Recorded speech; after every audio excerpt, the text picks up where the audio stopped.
इधर वाला CCTV camera का नेट बंद कर दो। इधर वाला जो होगा पलंग की तरफ से है जो ना, वहाँ वाला बंद करो। पलंग की तरफ से है ना, उसका नेट बंद करो। वाईफाई है। अरे वहाँ ड्राइंग रूम में है।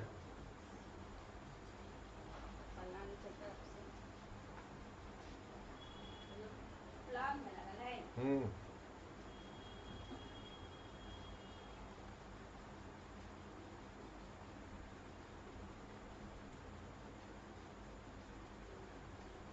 बनते हैं।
ये 16 अगस्त से शुरू हुआ है। ज्योग्राफी 7 बजे नया बैच चल रहा है यूपीएससी बीपीएससी जेपीएससी के लिए, और 8-15 से केमिस्ट्री। ये ऐप को इंस्टॉल करें प्ले स्टोर से जाके। अब प्रथम चरण 10 प्रश्न 10 विषय से। पहला प्रश्न उल्का पिंड है। उल्का पिंड क्या है, ये यूपीएससी में पूछे हुए हैं। उल्का पिंड क्या है?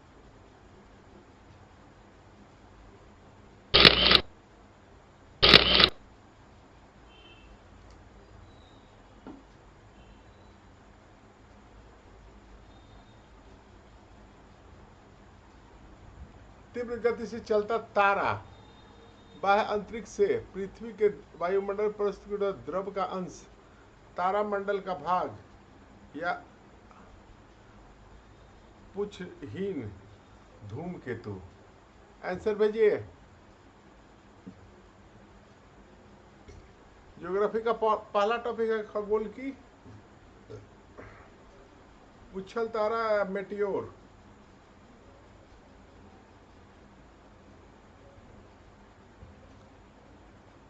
आंसर भेजिए।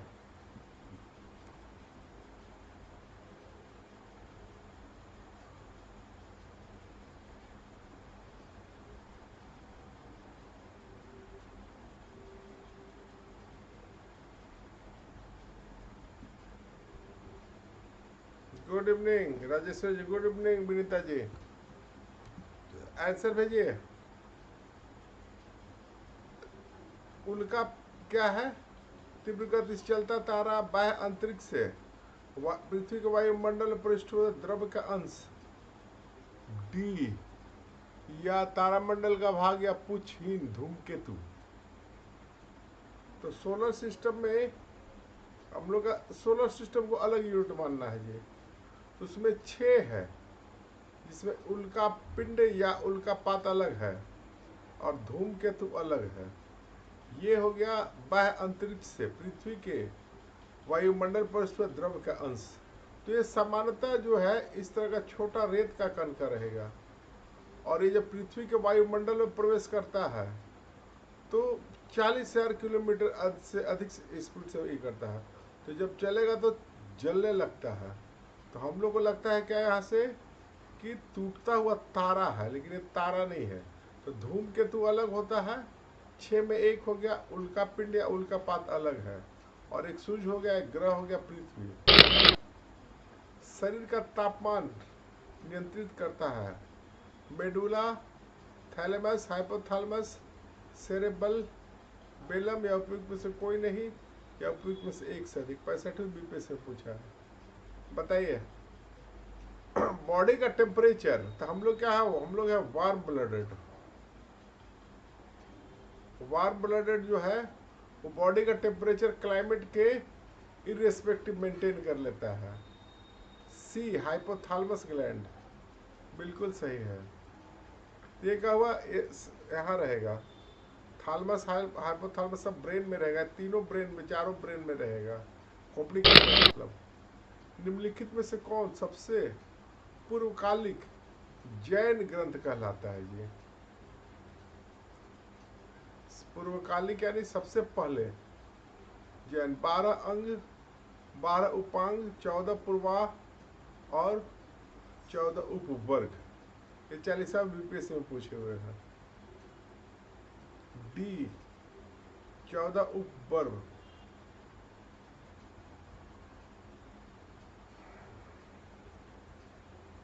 सब लोग आंसर भेजिए।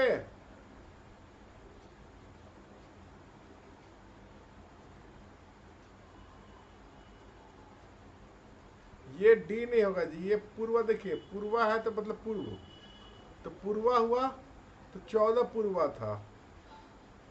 तब क्या हुआ, जब पहला बौद्ध काउंसिल हुआ उसके पहले, कहानी ऐसे याद करना पड़ेगा। पूर्वा मतलब पूर्व मतलब पहले, अंग हो गया बाद में, पूर्वांग एक वर्ड बना लेंगे। तो 14 में क्या हुआ, जब आप चंद्रगुप्त मौर्य के समय अकाल आया तो भद्रबाहु कर्नाटक चले गए, जहाँ जैन धर्म का पहली बार प्रचार किया, यानी दक्षिण भारत में भद्रबाहु। यहाँ रह गए स्थूल बाहु। तो स्थूल बाहु का क्या हुआ, 4 अंग, 4 पूर्वा खो गया, तो बचा कितना, 10। इसके बाद का प्रथम बौद्ध संगति में, जैन संगति में, इसको फिर 10 को रिवाइज करके 12 कर दिया गया। तो ये क्या, ओरिजिनल 14 पूर्वा था, जो 4 खो गया तो 10 बजा, 10 को फिर वे किया, बाद में अंग लिखा गया। पहले पूर्व या पूर्वा और बाद में अंग। ग्रेफाइट में कार्बन के परमाणु एक दूसरे से निम्नलिखित बंधों यानी बॉन्ड से किसके द्वारा जुड़े रहते हैं? ये दरोगा में पूछा है जी, और ये किसी भी कीमत पर आसान क्वेश्चन नहीं है, ये एडवांस क्वेश्चन है। बताइए। ग्रेफाइट में कार्बन के परमाणु एक दूसरे से निम्नलिखित बंधों से जैसे किसके द्वारा जुड़ते हैं? आयनिक बंध, हाइड्रोजन बंध, या सहसंयोजी वे वंडरवाल बंध।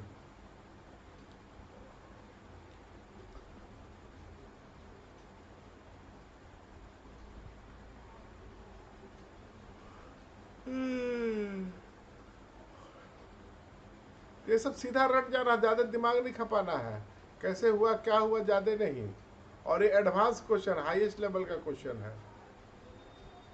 और अगर केमिस्ट्री इंटर में रहा है तो फिर उसको हम रिसर्च कर सकते हैं, कैसे है, क्या है, कितना कार्बन है।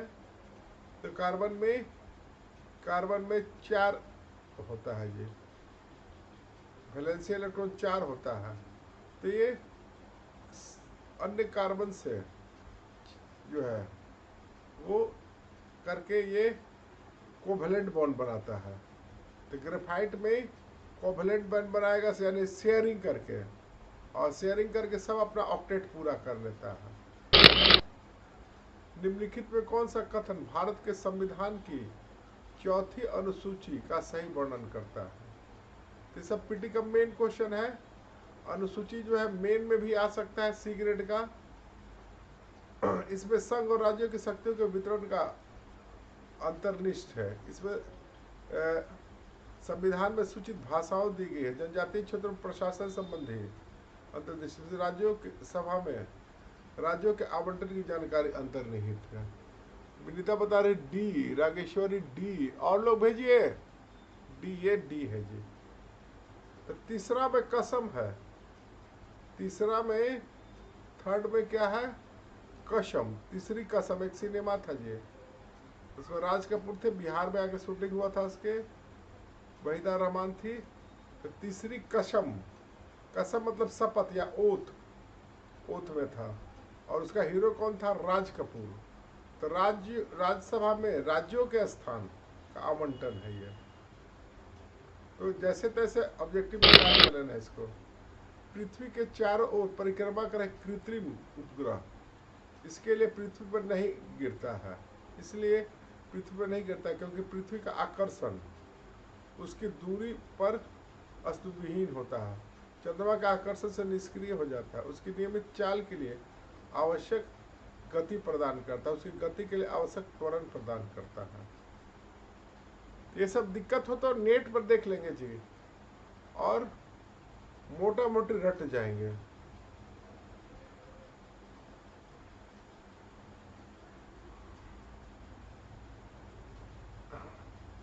तो ये सब गाइड सिंपल पढ़ेंगे तो नहीं होगा, इसके लिए थोड़ा सा कॉन्सेप्ट रखना पड़ेगा। यानी ये पृथ्वी हो गया, या इसके चारों ओर घूम रहा है सैटेलाइट जो हम लोग भेजते हैं, ठीक है। तो ये सी, विनीता बता रही सी डी ए, ये हो गया क्या? सी। नियमित चाल या स्पीड के लिए तो ये क्या होगा? यहाँ पर इसका जो सेंट्रीफ्यूगल फोर्स है, सेंट्रीफ्यूगल फोर्स, अब पृथ्वी खींच रहा ऐसे, तो ये क्या करेगा? ये दोनों बैलेंस करेंगे। तो कोई भी सेटेलाइट हम लोग भेजेंगे ना, तो सेटेलाइट जाएगा तो पहले ऐसे जाएगा,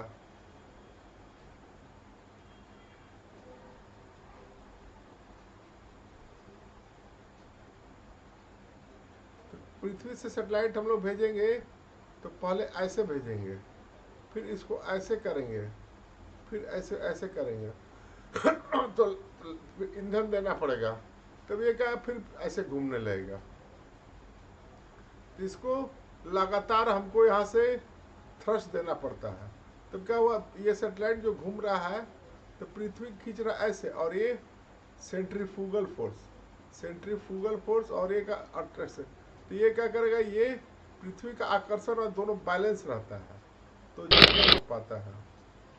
निम्नलिखित कथनों पर विचार कीजिए।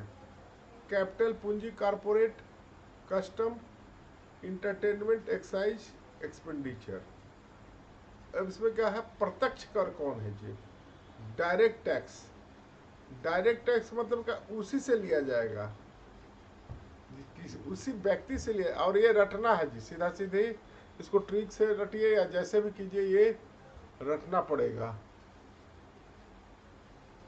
तो डायरेक्ट और इनडायरेक्ट दो ही टैक्स है, तो दोनों में एक जो आसानी से याद होगा उसको आप याद कर लीजिए। दोनों में से एक जो आसानी से याद हो रहा है, पहले उसका कॉलम बना लेंगे, और जीएसटी बनने के बाद रिवीजन हुआ है, लेकिन जीएसटी में शामिल जो है वो भी अलग से पूछ सकता है, ठीक है। जीएसटी में शामिल जो टैक्स है उसको भी ऑब्जेक्टिव में अलग से पूछा जा सकता है। डी बता रही है, डी है जी, आंसर भेजिए जल्दी जल्दी। और यहाँ पर थोड़ा सा कॉन्सेप्ट और थोड़ा सा याद करना पड़ेगा। तो डायरेक्ट होगा क्या? सभी से नहीं लिया जाएगा, और इनडायरेक्ट हो, जैसे हम लोग माचिस खरीदे तो उसमें क्या होगा? जीएसटी या सेल टैक्स लग गया, तो वो क्या हुआ? हम दुकानदार को दिए, दुकानदार दिया सरकार को, या कंपनी दुकानदार जहाँ से खरीद लिया वहीं से लग गया ये। और डायरेक्ट में होगा सीमित आदमी को लगेगा। D C D. चलिए इसमें क्या हुआ, कैपिटल। इस डायरेक्ट टैक्स में कैपिटल यानी पूंजी यानी पैसा जिसके पास है। इसी तरह का होगा इनकम टैक्स। देखिए ये और ये उल्टा हो गया। इनकम टैक्स सब पर नहीं लगेगा जिसका एक सीमा से अधिक होगा। ये व्यक्ति के लिए होगा, ये कंपनी के लिए हो गया। तो कैपिटल और कॉरपोरेट दोनों क्या हो गया, डायरेक्ट टैक्स। फिर कस्टम क्या हुआ, जैसे बाहर से आ रहा है लैपटॉप, तो उसमें क्या सरकार वहीं पर लगा दिया, बाउंड्री पर, भारत की सीमा पर लगा दिया। तो इनडायरेक्ट, फिर हम लैपटॉप खरीद रहे हैं तो 5% 10% महंगा हो गया, तो ये हो गया इनडायरेक्ट टैक्स। इंटरटेनमेंट क्या हो गया, टिकट में ही लगा हुआ था। एक्साइज क्या हुआ, इनडायरेक्ट, और ये होगा 6, 1 2 और 6। तो डायरेक्ट इनडायरेक्ट को अलग से करके एक साथ याद कर लेंगे। जैसे वैट वगैरह है वो बंद हो गया, फिर भी आपको याद करना पड़ेगा। सेल टैक्स बंद हो गया, लेकिन फिर भी याद करना पड़ेगा। भारत के समुद्री जल में हानिकारक शैवाल, इसी को कहेंगे एल्गी। एल्गी प्रफुटन में वृद्धि हो रहा, वृद्धि पर चिंता व्यक्त की जा रही है। इससे समृद्धि का या के कारक क्या हो सकता है, यानी समुद्र के किनारे, भारतीय समुद्र के हिंद महासागर में हानिकारक शैवाल तेजी से बढ़ रहा है। इसका कारण क्या हो सकता है?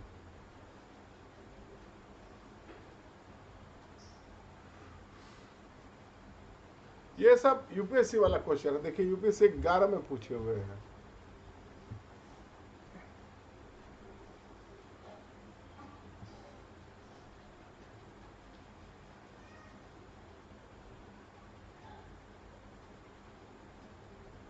आंसर भेजिए जल्दी जल्दी। डी में, डी जो आंसर हमसे छुप जा रहा है, ठीक है।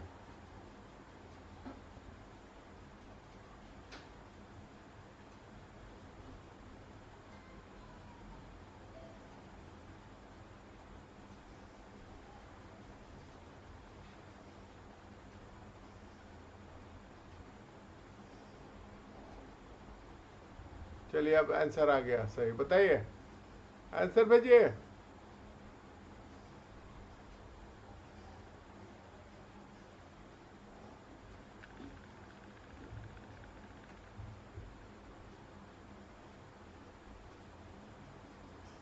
देखिए इसमें क्या हुआ ना कि कृषि है जी, कृषि में जरूरत से ज्यादा हम लोग यूज कर रहे हैं क्या, नाइट्रोजन और फास्फोरस। नाइट्रोजन और फास्फोरस जो है, यूरिया वगैरह जरूरत से ज्यादा यूज कर रहे हैं। तो ये कृषि भूमि से बह के चला गया यहाँ, और ये चला गया नर्मदा ताप्ती ज्वार नदमुख डेल्टा में, और वो ऐड हो गया। तो यानी जहाँ से नदी या गंगा नदी है, तो गंगा नदी में भी क्या हो गया, जैसे बाढ़ आया, तो बाढ़ में क्या, वो छपरा में बाढ़ आया, तो मिट्टी में जो था नाइट्रोजन और फास्फोरस वो बह के गंगा जी में चला गया, और गंगा जी चला गया सुंदरबन डेल्टा में। तो वहाँ पर क्या हो रहा है, ये इसके ग्रोथ के लिए नाइट्रोजन फास्फोरस अनिवार्य अच्छा है, नाइट्रोजन और फास्फोरस। तो ये दो तरह से जा रहा है। एक तो मानसूनी वर्षा से भूमि के जलवाह यानी भूमि पर, कृषि भूमि पर नाइट्रोजन फास्फोरस था, ये हो गया और ये हो गया, यानी 1 और 2। सब एडवांस क्वेश्चन है, इसको थोड़ा सा कच्चा पढ़ लेंगे तो दिक्कत नहीं है। Which is not a bronze medal winner in Paris Olympic 2024। 2024 में पेरिस ओलंपिक विजेता, ब्रॉन्ज मेडल विजेता कौन नहीं है जी?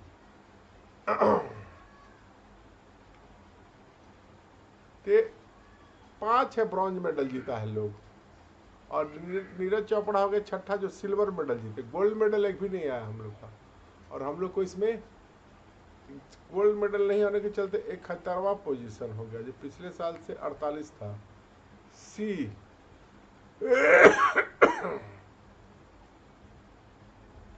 विनीता जी और लोग आंसर भेजिए।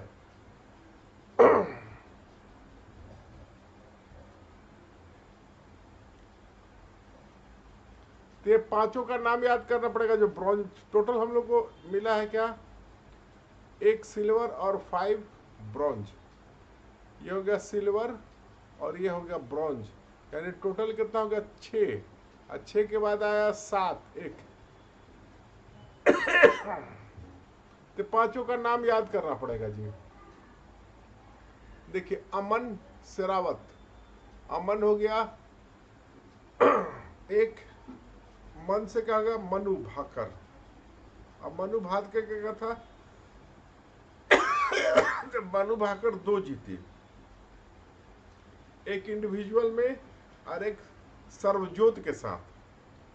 तो इससे क्या हो गया, सर्वजोत और स्वप्निल। पूरा पूरा नाम याद करना जरूरी नहीं है। इससे क्या हो गया, सर्व और सर्वजोत, सर्वजोत सिंह। फिर एज से क्या हो गया, हॉकी। तो हॉकी में क्या हुआ जी, वुमेन नहीं मेन है, मेन हॉकी।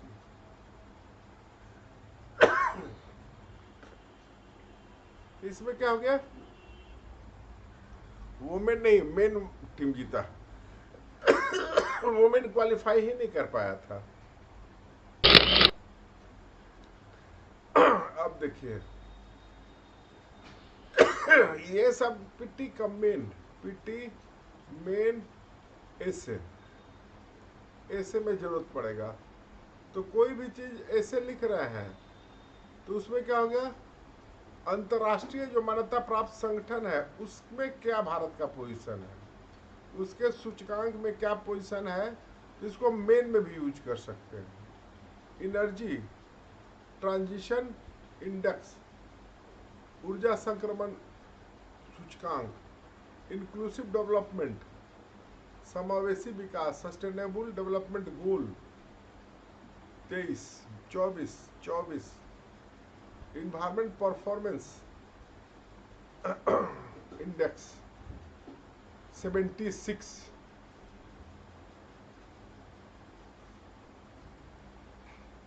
तो ये इन्वायरमेंट वाला अलग से रखेंगे जी, और इसको इसी ऑर्डर में नोट कर लीजिएगा।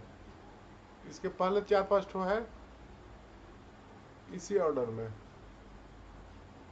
और एक बार याद कर लेंगे ना तो उसमें सी ए। देखिए एनर्जी में ई पकड़ लीजिए, अगले साल ना थोड़ा सा अच्छा ही होने का संभावना रहेगा, ठीक है।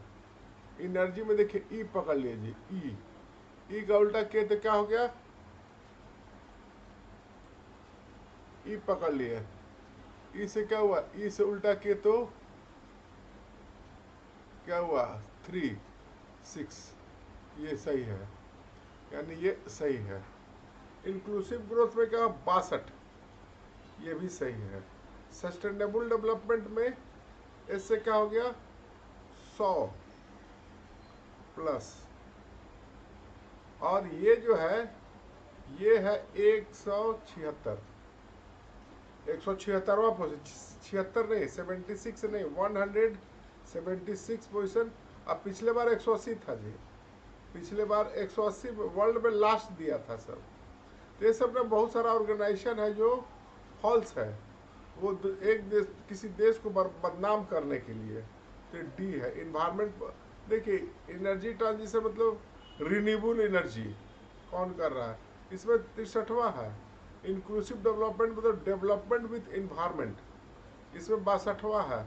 सस्टेनेबल डेवलपमेंट 100 से 110 के आसपास है। तो ये 176 कैसे हो सकता है, ये सभी सब अंतरराष्ट्रीय ही है।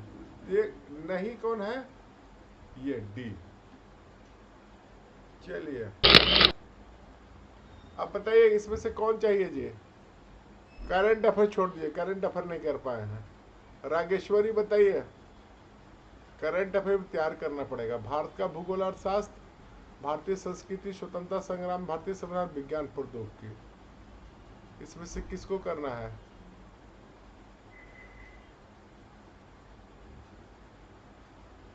चॉइस आपके पास है, बताइए।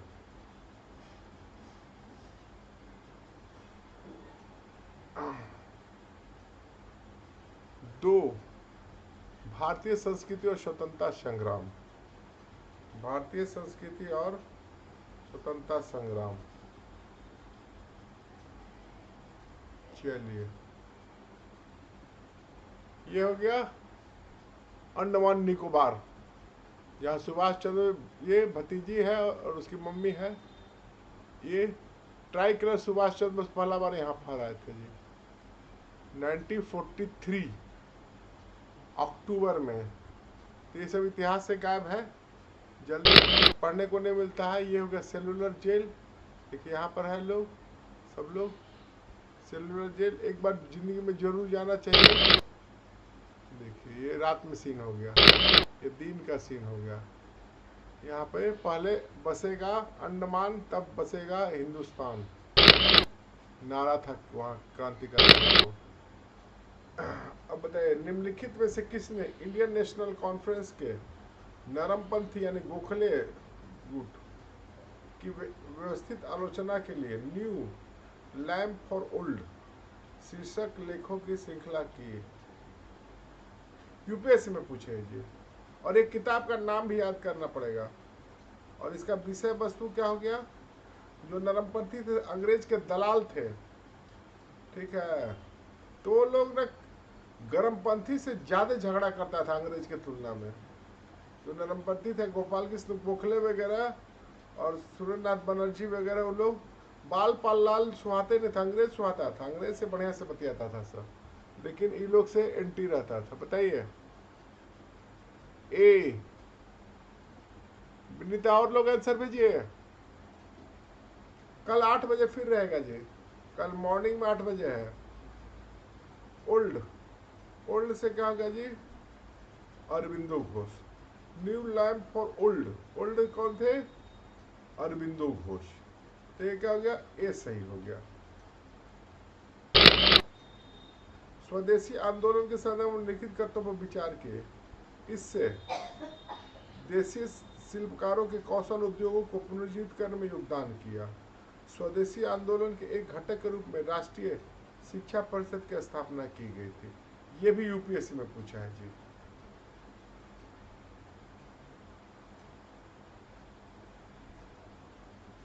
और ये जो है स्वदेशी आंदोलन फुल क्वेश्चन है मेन में, और super A grade. Super A grade यानी सुपर ए ग्रेड का मतलब अगले यदि पिछले साल नहीं पूछा गया है तो आपको पढ़ के जाना चाहिए। और सवेरे एग्जाम है आज, तो सवेरे उठ के भी देख लेंगे इसको।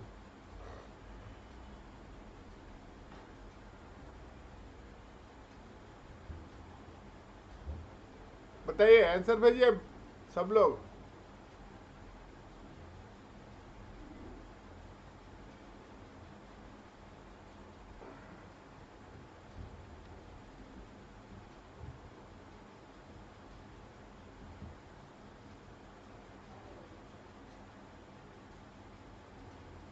आंसर भेजिए जल्दी जल्दी।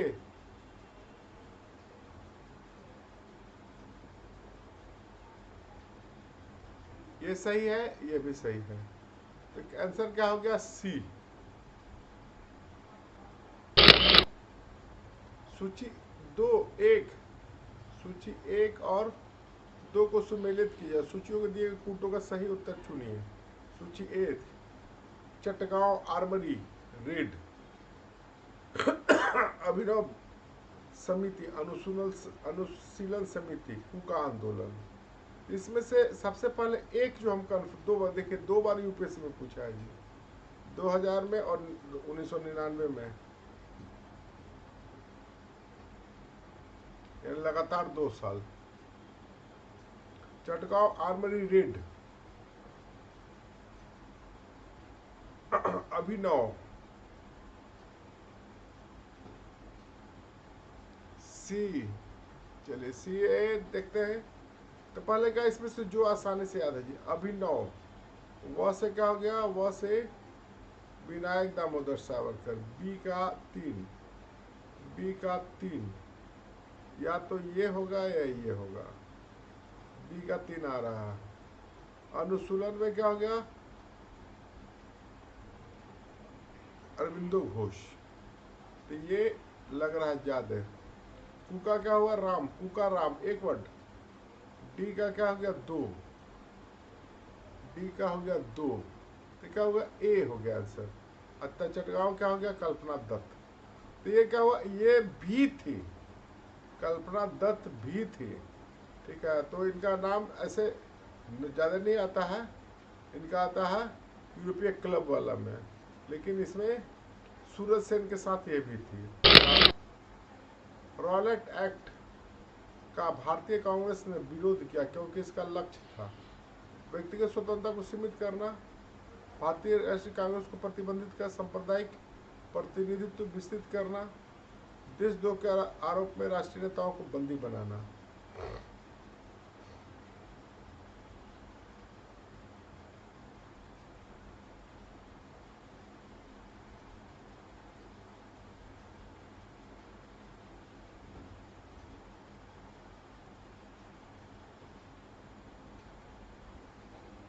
जल्दी जल्दी आंसर भेजिए आप लोग। कल फिर 8 AM है जी, मॉर्निंग में 8 AM। सैटरडे संडे चलेगा।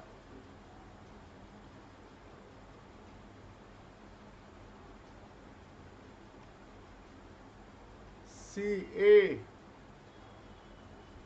D, ये हो गया डी आंसर जी। तो ना वकील, ना अपील, ना दलील, तो किसी को भी पकड़ के जेल में डाल देता था लोग। किस वर्ष वीडी सावरकर हिंदू महासभा के अध्यक्ष निर्वाचित हुए?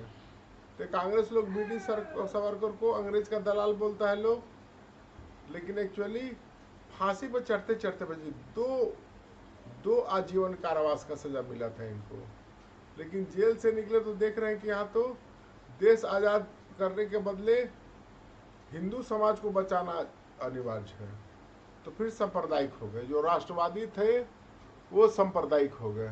तो ये गांधी और कांग्रेस का ऐसा खिलाफत आंदोलन वगैरह शुरू किया लोग की, ठीक है। तो खिलाफत आंदोलन किसी भी तरह से राष्ट्रवादी आंदोलन नहीं कर सकते हैं, वो तुर्की के खलीफा के लिए था, यानी बहावी आंदोलन का एक तरह से एक्सटेंशन माना जा सकता है।